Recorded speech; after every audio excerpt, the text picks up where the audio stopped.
Hello everybody, what is going on? I hope you guys are all doing well and welcome to another tutorial video. In this video, I'll be showing you guys how you can cancel your Google Photos subscription.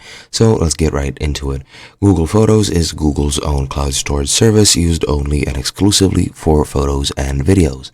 As with any other cloud storage service, you can pay a monthly subscription to increase your storage, which you can use.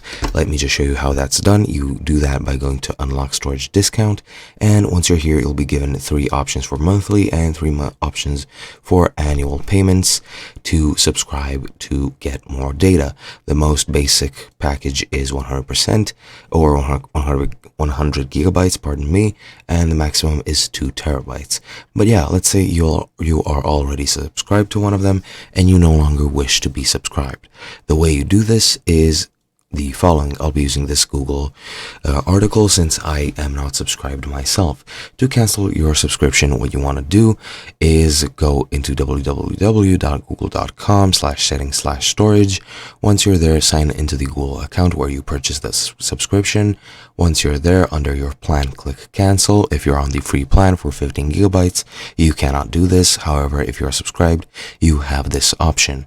The rest is pretty much reviewing changes to your storage that will take place and confirm by canceling your plan. Make sure that you remove any excess data so that it's not lost when you unsubscribe.